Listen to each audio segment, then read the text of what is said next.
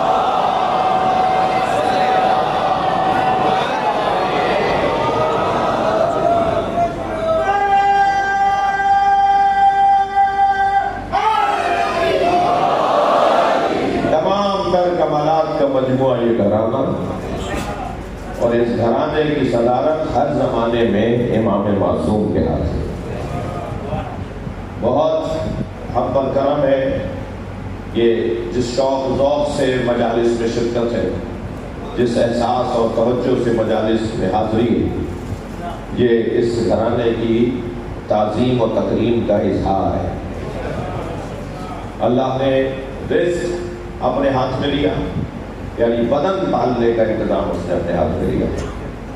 اللہ نے ہدایت کا انتظام اپنے ہاتھ میں لیا، یعنی ذہن کی تربیت کا انتظام بھی اس نے اپنے ہاتھ میں لیا، اور یہ دونوں کام جن کے ذریعے سے وہ کروا رہا ہے۔ میں نے ایک سوال اٹھایا تھا، اس کا جواب نہیں دیا میں نے، یہ کون ہے کوئی کھڑا ہو کے بتائے گا کہیں پر بھی کہ اللہ نے آ کر مجھے نماز پڑھنا سکھائی، اللہ نے مجھے روزہ رکھنا سکھایا، اللہ نے آ کے مجھے کہا ہے جھوٹ نہیں بولنا؟ مولانا اللہ نے کہا ہے، مجھے کہاں کہا ہے؟ قرآن میں کہا ہے۔ قرآن تو پہ نازل ہوا ہے، قرآن ہم بھی تو یہی کہنے جا رہے ہیں، تم نے جلدی کہلوا دیا۔ قرآن جس پر نازل ہوا ہے ہم یہی سمجھانا چاہ رہے ہیں کہ اس نے ہمیں بتایا ہے، اور یہ قرآن ہے، یہ تمہیں کس نے بتایا؟ یہ بھی انہوں نے ہی بتایا ہے کہ یہ قرآن ہے۔ وہ چاہتے تو کہہ دیتے میرا قول ہے، انہوں نے اپنا قول اپنا کہا، اللہ کا قول اللہ کا کہا، جو اللہ کا تھا وہ اللہ کا کہا۔ انہوں نے تو اتنی احتیاط رکھی کہ اللہ نے کہا قل، تو انہوں نے بھی کہہ دیا قل، جبکہ اللہ قل تو ان سے کہہ رہا تھا کہ کہہ دو۔ انہوں نے کاف اور لام بھی کم نہیں کیا اللہ کے کلام میں۔ جو دو حرفی لفظ، اس سے چھوٹا لفظ ہی نہیں ہوتا، دو حرفوں سے چھوٹا لفظ نہیں ہوتا، جو سب سے چھوٹا لفظ بھی اللہ کے کلام سے کم نہ کرے۔ اس نبی نے ہمیں جو کچھ بتایا ہے وہ اللہ کے کہنے پر بتایا ہے، یعنی سرکار فرمایا صلو کما رأیتمونی اصلی، نماز ایسے پڑھو جیسے مجھے پڑھتے ہوئے دیکھ رہے ہو جی، جو وہ کہتے جا رہے ہیں وہ ہم کرتے جا رہے ہیں۔ یہ ہدایت کا نظام۔ ہدایت عزیزان گرامی، کچھ تو راہ ہدایت میں اعمال مخصوص ہیں، موقوف ہیں، موقوت ہیں، وقتی ہیں۔ اس وقت ہم نماز فجر نہیں پڑھ سکتے، اس وقت ہم نماز ظہر نہیں پڑھ سکتے، نماز ظہر شریعت میں واجب ہے، نماز فجر شریعت میں واجب مگر ابھی نہیں پڑھ سکتے ہم۔ یہ وقتی نماز عبادت ہے، اس کا وقت معین طے شدہ وقت ہے۔ کچھ موقوف عبادتیں، وقف شدہ عبادتیں، یعنی فجر کی نماز ہم 3 رکعت نہیں پڑھ سکتے، 2 رکعت وقف ہو گئی ہیں، 2 رکعت کی وقف شدہ نماز ہے۔ نماز میں بھی ہم جو پڑھنا ہے کیا حکم ہے وہی پڑھ سکتے ہیں۔ ہم مثال کے طور پر نماز میں اللہ کا ذکر بھی زیادہ نہیں کر سکتے، جو اس نے کہہ دیا، اللہ نے جو کہہ دیا، نبی نے جو کہہ دیا وہی کرنا ہے۔ تو یہ موقوف عبادات اور موقوف عبادات، یہ تو ہوا ہمیں پابند رکھنے کے لیے، منظم رکھنے کے لیے کام۔ ہر کچھ دیر کے بعد شہر کو منظم کرنے کے لیے 4 راہوں کے اوپر سرخ بتیاں لگائی تھی تاکہ شہر منظم رہے۔ ذرا بڑے شہروں سے یہ سرخ بتیاں ہٹا دیجیے، پھر دیکھیے کیا ہڑبڑ بچتی ہے، پھر دیکھیے شہر میں کیا تماشا بچتا ہے۔ یہ شہر کو منظم کرنے کے لیے سرخ بتیاں لگائی ہوئی ہیں۔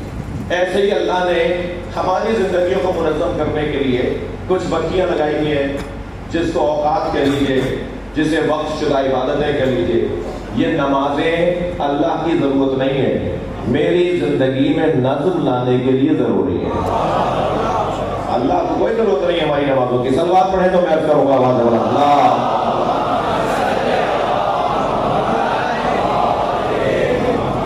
یہ جو روزے ہیں، یہ جو حج ہے، یہ ساری عبادتیں ہماری ضرورت ہے تاکہ ہم منظم ہوتے چلے جائیں۔ ایک تو ہدایت کے لیے یہ ضروری تھا کہ ہمیں کہیں کہیں سرخ بتیوں کا سامنا کرنا پڑے، کہاں ہم تیز بھاگ سکتے ہیں، کہاں ہمیں آہستہ چلنا ہے، کہاں رکنا ہے۔ ہماری زندگیوں میں اللہ نے نظام منظم کرنے کی ایک ہدایت کا طریقہ، خط تو نہیں رہے میری باتوں، ایک ہدایت کی ضرورت ہمارے معاملات میں، اسے ہم کہتے ہیں عبادات۔ یہ جو میں نے چند مثالیں دی، یہ عبادات ہیں، روزہ ہے، نماز ہے، حج ہے، اور کچھ ہے معاملات، پڑوس کا پڑوس سے تعلق، دوست کا دوست سے تعلق، دوست کا دشمن سے تعلق، دشمن کا دشمن سے تعلق، گھر والوں سے کیسا ہو، ماتحتوں کے ساتھ کیسے ہوں، ماں خوفوں کے ساتھ کیسے ہوں، ظالموں کے ساتھ کیسے بات کریں، مظلوموں کی حمایت کیسے کریں۔ ایک لمبی لسٹ بنے گی معاملات کی۔ معاملات میں بھی اللہ نے، یہ بھی ہدایت کا ایک عنوان ہے، اس میں بھی اللہ نے جن ہادیوں کو قرار دیا ہے انہوں نے اپنا کام کیا ہے، انہوں نے اپنا کام کیا ہے۔ جب سرکار کی رحلت ہونے لگی تو جبریل 12 مہر شدہ دستاویز لے کر آئے، 12 لپٹی ہوئی، مہر لگی ہوئی، یعنی سیل لگی ہوئی دستاویزات لے کر آئے، اور نبی سے کہا یہ آپ کے 12 جانشینوں کے احکام ہیں جو اللہ نے طے کیے، جو انہیں کرنا ہے وہ اللہ نے اس میں لکھ کر بھیج دیا ہے۔ سرکار نے وہ 12 دستاویزات مولا کائنات کے حوالے کی، اور ہر ایک امام کا اس پہ طے تھا کہ یہ کس کے بارے میں اللہ کا پیغام ہے۔ مولا نے جب اپنا کھولا تو اس میں علی کو کیا کیا کرنا ہے وہ سب کچھ لکھا ہوا ہے۔ جب نبی مولا علی نے امام حسن کے حوالے کیا تو امام حسن نے اپنی تحریر کو کھولا کہ مجھے کیا کرنا ہے، اور پھر یہی امام حسین نے، اور یہی پھر یہاں تک کہ امام عسکری نے، اور یہی امام زمانہ تک۔ ہر امام نے اپنا اپنا حکم نامہ کھولا جس میں اللہ نے ان کے بارے میں لکھ دیا تھا۔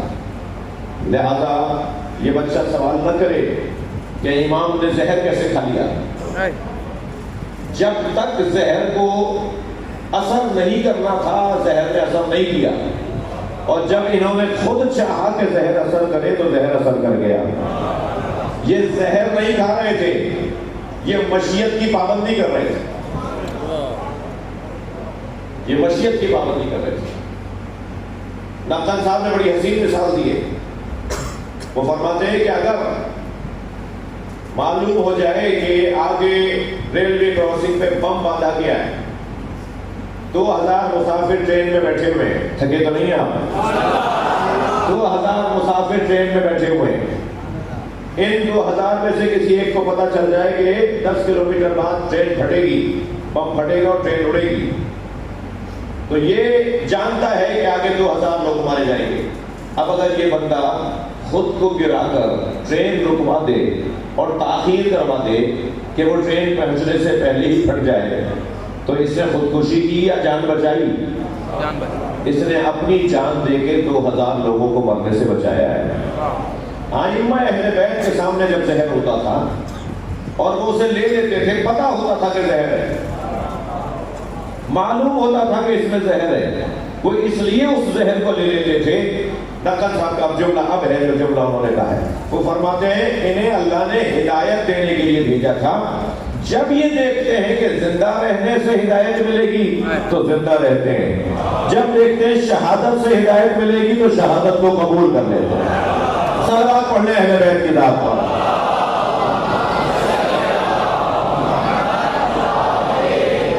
اس سے بہتر اور بلند صلوات۔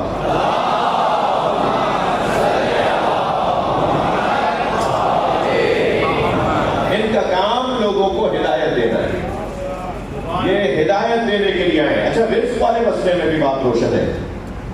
اللہ رازق ہے مگر کس کے ذریعے سے دیتا ہے؟ بہت روشن عقیدہ ہے۔ بِكُمْ يُنَزِّلُ الْغَيْثَ، اے اہل بیت سلام ہو تم پر، تمہاری وجہ سے اللہ رزق عطا کرتا ہے۔ ہم سب اہل بیت کا کھاتے ہیں، اہل بیت کا مقام اہل بیت کا ہے، ہم تو حضرت ابو طالب کا کھاتے ہیں۔ آیت سنا دوں آپ کو، حضرت ابو طالب کی عظمت پر قرآن مجید میں بہت سی آیتیں ہیں، مگر اور مجھے یقین ہے میں اگر حضرت ابو طالب کی عظمت پر کوئی بات کروں گا نا تو امام عسکری راضی ہوں گے، امام حسن عسکری خوش ہوں گے اس مجمع سے جب ان کے جد ابو طالب کا تذکرہ کیا جائے۔ عظمت حضرت ابو طالب قرآن میں بہت بیان ہوئی ہے، مگر یہ آیت جو سورہ انفال کی 74 آیت ہے، اس کی تو شان ہی کچھ اور ہے۔ جو آپ سے کوئی کہے نا کہ کلمہ نہیں پڑھا، کلمہ نظر نہیں آیا، تو انہیں یہ والی آیت سنا دیا کریں۔ پہلے تو جو آپ سے کلمے کی بات کرے اس کو آپ یہ جملہ کہا کریں کہ کسی اور کا کلمہ بھی تو دکھاؤ، کس نے نہیں پڑھا وہ بھی تو بتاؤ۔ آپ سے کوئی زیادہ بات کرے تو کہہ دیں کہ تم ابو طالب کا کلمہ ڈھونڈ رہے ہو، کلمہ ابو طالب کو ڈھونڈتا ہے۔ جب تک ابو طالب کی اجازت نہیں ہوگی نبی اعلان نبوت بھی نہیں کریں گے، جب ابو طالب کہیں گے نبی اعلان نبوت کریں گے۔ قرآن حضرت ابو طالب کی عظمت پر حضرت ابو طالب کی کچھ صفات کو بیان کر رہا ہے۔ سورہ انفال آیت نمبر 74، والذین آووا، توجہ ہے، والذین آووا ونصروا، جن لوگوں نے میرے نبی کو پناہ دی، جنہوں نے میرے نبی کی مدد کی، اولئک ھم المؤمنون حقا، وہی واقعی مومن ہیں۔ کتنا کھل کے اللہ نے ابو طالب کے صدقے میں نبی کی خدمت کرنے والوں کو انعام دیا ہے۔ جنہوں نے میرے نبی کو پناہ دی، جنہوں نے میرے نبی کی مدد کی، وہی واقعی مومن ہے۔ آیت یہاں مکمل نہیں ہوئی، لہم مغفرۃ ورزق کریم، انہی کے لیے بخششیں ہیں اور انہی کے لیے رزق ہے۔ رزق اللہ ابو طالب کے لیے اتارتا ہے، ہمیں تصدق میں ملتا ہے، ہمیں ابو طالب کے صدقے میں ملتا ہے۔ جی، رزق کا بھی اللہ نے اپنے پاس جو رکھا ہے اس کا اس نے نظام بنایا ہے۔ آپ کی ولائی سماتے ہیں، بہت عرصے بعد میں گلستان سجاد میں حاضر ہوا، بہت عرصے بعد، تو ایک ہدیہ کر رہا ہوں آپ پردیس، میرے مولا امام زین العابدین علیہ السلام،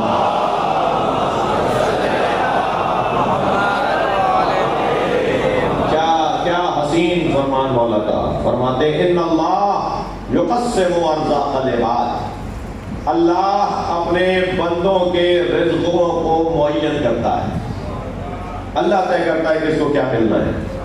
ان اللہ یقسم ارزاق العباد، امام سجاد کا فرمان، اللہ اپنے بندوں کے رزقوں کو معین کرتا ہے، وَعَلَىٰ أَيْدِينَا يُجْرِيهَا، اور ہمارے ہاتھوں سے جاری کرواتا ہے، ہمارے ہاتھوں سے اللہ جاری کرواتا ہے۔ جی، بِكُمْ يُنَزِّلُ الْغَيْثَ، اے اہل بیت آپ کی وجہ سے پانی برستا ہے۔ یہ بارش برستی اس لیے ہے کہ آپ یہاں رہتے ہیں، اللہ رزق آپ کی وجہ سے برساتا ہے۔ اگر کسی بچے کو یہ بات سمجھ میں نہیں آئے، جدید بچوں کو لاجک چاہیے ہوتی ہے، اور بہت خوشی کی بات ہے کہ لاجک سے بات ہو، دلیل سے بات ہو، عقلی بات ہو۔ بات زور دے کے کہنے سے بات نہیں بنتی، آرام سے بات کی جائے اور مضبوط بات کی جائے۔ ایک صاحب کہنے لگے اب مولویوں کا گزارا ہوگا نہیں، اب بچے کہتے ہیں کیوں کیسے، تو ہاں یقیناً ان مولویوں کا شاید گزارا نہ ہو جنہیں کیوں اور کیسے کا جواب نہ آتا ہو، ورنہ اللہ کا تو نظام ہی ہے کہ کیوں بھی کہو اور کیسے بھی بولو۔ یہ جو جوانوں میں جذبہ ہے نا کیوں اور کیسے کا، یہ اللہ ہی نے دیا ہے نا۔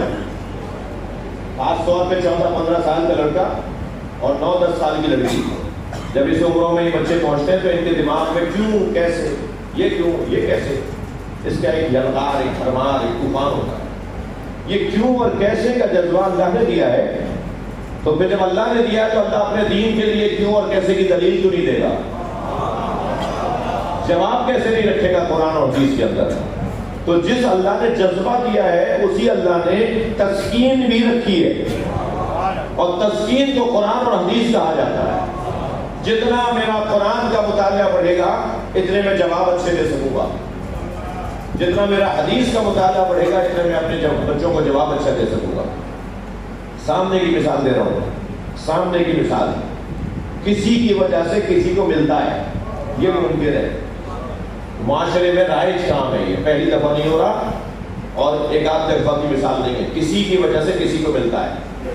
کرکٹ کی ٹیم کتنے کھلاڑیوں پر ہوتی ہے؟ 11، اور 12واں کہاں ہوتا ہے؟ 12ویں کو رکھتے ہیں، ضرورت پڑنے پر بھیجیں گے۔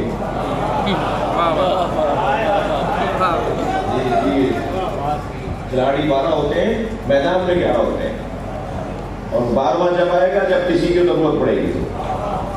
تو یہ جو 11، اب میں نہیں کہہ رہا، یہ اللہ کرواتا ہے کام بھائی۔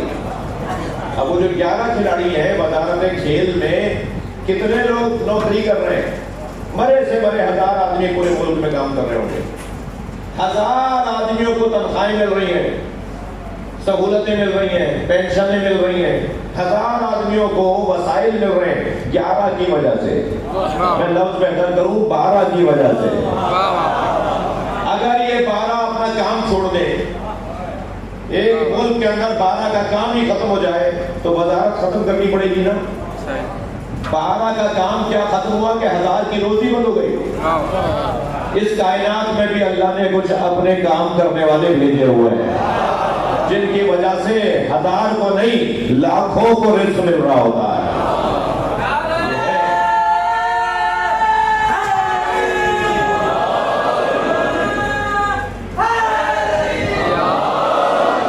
مسلسل اس کائنات میں اللہ کی طرف سے رزق ان کے ذریعے سے ہوتا ہوا آتا ہے۔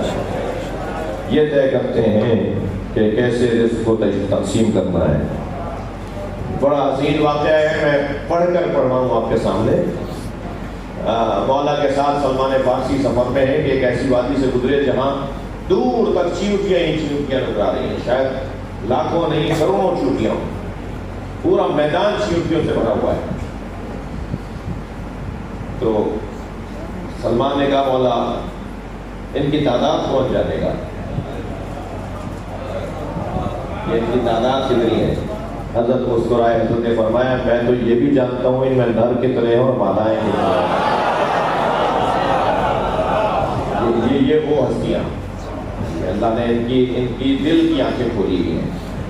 اللہ نے ان کو جو مقام عطا کیا ہے اس کا بیان بہت ہی روشن ہے۔ عزیزو، وہ جو تقلبوں کا فی الساجدین، ہم نے آپ کو ساجدوں میں پلٹایا، بار بار آتے رہیں گے آپ۔ یہ بار بار آنے والوں میں ایک نام امام عسکری کا نام ہے۔ امام کے الفاظ میں 8 ربیع الاول اور سن 360 مجھے معاف کریں 260 سن 260 ہجری میں 255 میں امام زمانہ کی ولادت ہوئی ہے۔ پورے 5 سال کے بعد امام عسکری کی یعنی امام زمانہ کے والد کی شہادت ہوئی ہے۔ 8 ربیع الاول 260 ہجری قمری، تقریباً کہہ لیجیے کہ تقریباً 1200 سال پہلے امام کی شہادت کی تاریخ ہے۔ 28 سال کی عمر ہے، کم سن ترین امام ہے امام عسکری۔ جنہیں غربت میں مارا گیا ہے، جن کی شہادت غربت میں ہوئی ہے، بے وطنی میں ہوئی ہے، اپنے وطن مدینے سے دور ایسی جگہ دفنایا گیا ہے جہاں خاندان کے لوگ اس وقت میں نہیں تھے۔ زہر دے کے مارا ہے امام کو۔ تقریباً 7 دن تک بستر عدالت پہ تھے، اور منتصر یا مستنصر باللہ عباسی کے کارندے امام کے گھر میں گھس گئے تھے، اور امام کی اس علالت کے ایام میں بھی آپ کے بستر کو چھوڑا نہیں جا رہا تھا۔ اہل علم کا کہنا یہ ہے کہ یہ امام کے گرد اس لیے بیٹھے ہوئے تھے، حکیموں اور طبیبوں کے نام پر لوگوں کو بھیجا جا رہا تھا کہ اب فلاں طبیب کے ساتھ 5 سپاہی چل کر آ رہے ہیں، اب فلاں طبیب کے ساتھ 2 کارندے چل کر آ رہے ہیں۔ امام کو اکیلا نہیں چھوڑ رہے تھے۔ اس کا شاید جو اہل تاریخ نے، تجزیہ نگاروں نے لکھا ہے، یہ ڈھونڈ رہے تھے کہ اب ان کا وارث ان سے ملنے آئے گا، اب ان کا وارث جسے انہیں مارنا ہے، ان کا وارث یعنی امام زمانہ جب اپنے بابا کے پاس آئیں گے تو یہیں سے ہم اس بچے کو مار دیں گے، اور ہمارے جو شیطنت کا دور ہے وہ مضبوط ہو جائے گا، ہمیں کوئی روکنے ٹوکنے والا اور ہمارے لیے کوئی رکاوٹ باقی نہیں رہے گی۔ یہ دیکھتے رہے کہ کب آتے ہیں۔ میرا محترم مجمع سے ایک سوال ہے کہ غربت دیکھی ائمہ کی، بیٹا بابا کی تیمارداری بھی نہیں کر سکتا، بیٹا بابا کے پاس بیٹھ کر بات بھی نہیں کر سکتا، البتہ انہیں کوئی بتائے کہ اللہ کا نظام اللہ کا ہے۔ ساری دنیا ایک طرف سازشیں کرے، لیکن جب اللہ اپنی حکمت کو کار فرما کرتا ہے تو پھر اللہ کا کام اللہ کا ہے۔ تسلی ہو گئی، امام کو غسل و کفن دیا گیا۔ اندر خواتین میں بھی کچھ لوگ بھیجے گئے، خواتین بھیجی گئیں جو بتاتی رہے کہ اندر ہو کیا رہا ہے۔ جب امام کو غسل دینے کا خاص وقت آیا تو ایک مرتبہ سب کو باہر سے ایک آواز آتی ہے، اور یہ سب جو غسل دینے آئے تھے باہر چلے جاتے ہیں، اور جب یہ پلٹ کر واپس آتے ہیں تو غسل و کفن ہو چکا ہے، یعنی بغیر کسی غسل دینے والے کے نظر نہیں آ رہا ہے کوئی، بغیر کسی غسل دینے والے کے، کفن پہنانے والے کے غسل بھی ہو چکا، کفن بھی دیا جا چکا۔ غربت، سامنے نہیں آ سکتے امام، کیا تنہائی ہے۔ آج اتنا بڑا مجمع امام کو پرسہ دینے آیا ہے، تو پرسہ تو امام زمانہ کو دینا ہے۔ مولا آپ کے جد، آپ کے بابا امام عسکری کا ماتم ہے، شب شہادت ہے، اور کل آپ کے بابا کی شہادت کا دن ہے۔ یہ کیسی امامت ہے جو آپ کا جنازہ اٹھائیں گے اور امام بنیں گے، یعنی دن بھر روتے رہے، غم لیتے رہے، اور اب امامت کا پہلا دن آ رہا ہے تو بابا کے جنازے کے بعد آ رہا ہے۔ یہ امام سجاد کی کیفیت کہ جب ان سے پہلا مسئلہ پوچھا جا رہا ہے، ان کی امامت کا پہلا مسئلہ یہ تھا، زین العابدین بتاؤ چادریں چھن چکی ہیں، ہم بغیر چادر کے باہر چلے جائیں یا خیمے میں جل کے مار جائیں؟ اجر و کمال اللہ، اجر و کمال اللہ۔ اللہ کسی بات میں نہ رلائے آپ کو، سوائے کرنے لینے میں ہمیں رونے رلانے والوں میں قرار دے۔ پہلا مسئلہ امامت کا امام سجاد بتا رہے ہیں، پھوپھی اماں علیکم بالفرار، پھوپھی اماں باہر جانا واجب ہے، آپ خیموں سے باہر چلی جائیے۔ امام زمانہ کی بھی کچھ یہی حالت ہے۔ جب جنازہ تیار ہو گیا، جعفر ابن علی جنازہ پڑھانے کے لیے آگے کھڑے کیے گئے، ہزاروں کی تعداد امام کے جنازے میں، حتیٰ خود مستنصر اور منتصر جنازے میں شامل ہے۔ یہاں انہوں نے تکبیرۃ الاحرام کہنے کا ارادہ کیا، وہاں سامنے دروازے سے ایک 5 سالہ بچہ باہر آیا اور کہا چچا پیچھے ہٹ گئے۔ جعفر بھی تیار ہے کہ کیا ہونے جا رہا ہے، وہ تو جانتے ہیں کہ کیا معاملہ ہے۔ جعفر 2 قدم پیچھے ہٹے، وہ 5 سالہ بچہ جسے دنیا 5 سالہ کہہ رہی ہے، وہ اس کائنات کا امام آخر ہے، وہ امام زمانہ، امام مہدی ہے۔ وہ کھڑے ہوئے اور اپنے بابا کے جنازے پہ 5 تکبیریں کہہ کے نماز پڑھائی، اور یہاں جنازہ اٹھایا جانے لگا، وہاں وہ بچہ مجمع میں غائب ہو جاتا ہے۔ میں ماتم کو اس بات پہ کروں، جو غائب ہوا تو آج تک ہم اس کی زیارت سے محروم ہو گئے۔ بلائیے آج کے اس مجلس میں امام زمانہ کو اپنے بلند گریے کی صورت میں، جب آپ بلند آواز سے روئیں گے تو روتے ہوئے امام زمانہ کو دعوت دیجیے، مولا اپنے بابا کی مجلس شہادت میں آ جائیے، مولا آپ کے بابا عسکری کا ماتم کرنے کے لیے جمع ہوئے ہیں۔ امام زمانہ اس کے بعد بقع غیبت میں چلے گئے، اور آج تک ہم ان کا انتظار کر رہے ہیں، اور یہ مجلس سے سبب بنے گی کہ امام آئیں گے تو مضبوط انداز سے امامت کا سلسلہ آگے بڑھے گا۔ عزادارو، جنازہ اٹھایا گیا، سامرہ میں جہاں آج مزار ہے وہاں دفنا دیا گیا۔ ہزاروں کی تعداد میں امام کے جنازے میں لوگ تھے۔ میں ابھی رستے میں ایک کتاب پڑھ رہا تھا کہ یہ پہلا جنازہ ہے، اہل بیت کے گھر کا پہلا جنازہ ہے جس کو کاندھا دینے کے لیے جم غفیر تھا، ورنہ اس گھر کے جنازوں کا تو حال ہی ہے کہ مولا علی کا جنازہ 2 لوگوں نے اٹھایا، جناب زہرا کا جنازہ 6 لوگوں نے اٹھایا، امام حسن کے جنازے پہ تیر مارے گئے، امام حسین کے جنازے پہ گھوڑے دوڑائے گئے۔ اجر و کمال اللہ، اجر و کمال اللہ۔ مجلس ہو گئی، میرے حصے کا بیان مکمل ہو گیا۔ امام عسکری کے جنازے میں ہزاروں لوگوں نے شرکت کی، جنازہ غسل و کفن کے بعد دفنا دیا گیا۔